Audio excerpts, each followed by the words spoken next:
CNN senior political analyst and anchor and author of Lincoln and the Fight for Peace, John Avlon, our returning champion. And she's an award-winning special correspondent for PBS NewsHour and contributor to The New Yorker, whose memoir is called No Ordinary Assignment, Jane Ferguson. Jane, what a great pleasure to have you.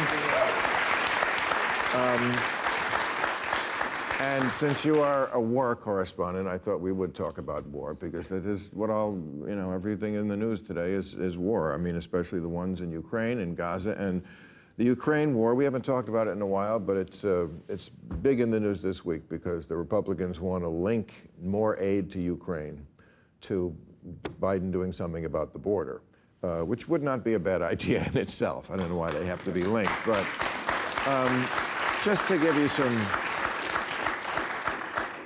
stats. Okay, they've spent $111 billion so far on this war. They want $61 billion more. I think some of that is for Israel as well. Problem is, it's a stalemate. After 2 years, they say the front line has moved less than 500 square miles of territory have changed hands. 150,000 Russian dead, 70,000 Ukrainian dead. We're still having fights over territory and armies in both here and Gaza.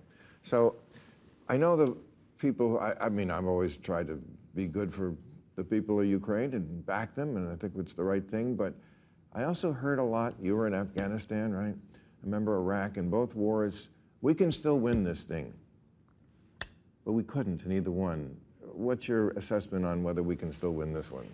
I think it's dangerous to compare the war in Ukraine with the post-9/11 counterterrorism wars, where America was really sort of fighting shadows. You know, they were chasing terrorists around the world.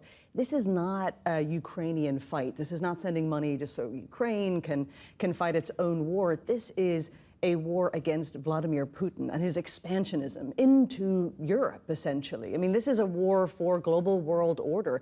The geopolitical, geostrategic importance of this war is vastly bigger than any of the wars post-9/11, which were overreaches of American foreign policy. But how long do we just stay in this stalemate? I mean, they thought it was going to be World War III, and it's really World War I.